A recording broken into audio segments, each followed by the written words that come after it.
1-iyul asosiy matematikaga tushgan.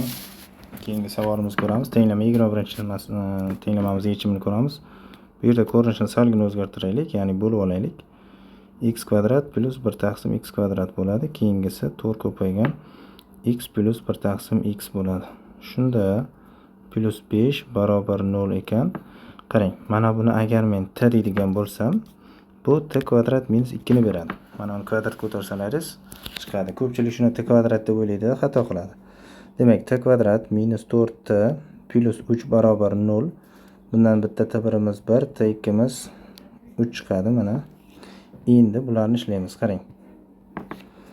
X plus 1 taqsim x ni 1 deydigan bo'lsam, buni x ga ko'paytiraman. X kvadrat minus x plus 1 teng 0. Buni diskriminant 0 dan kichik bo'lganligi uchun bo'sh to'plam. Birinchi holat. Ikkinchi holat. X plus 1 taqsim x teng 3 deydigan bo'lsam, buni x ga ko'paytiraman. X kvadrat minus 3x plus 1 barobar 0. Mana. Buni diskriminant qilib ishlaymiz. X 1 u 2. 3 plus minus ildiz ostida 9 5 bo'lar ekan. 2 mana. Javob. 3 plus minus ildiz ostida 5 taqsim 2. A javob bo'lar ekan.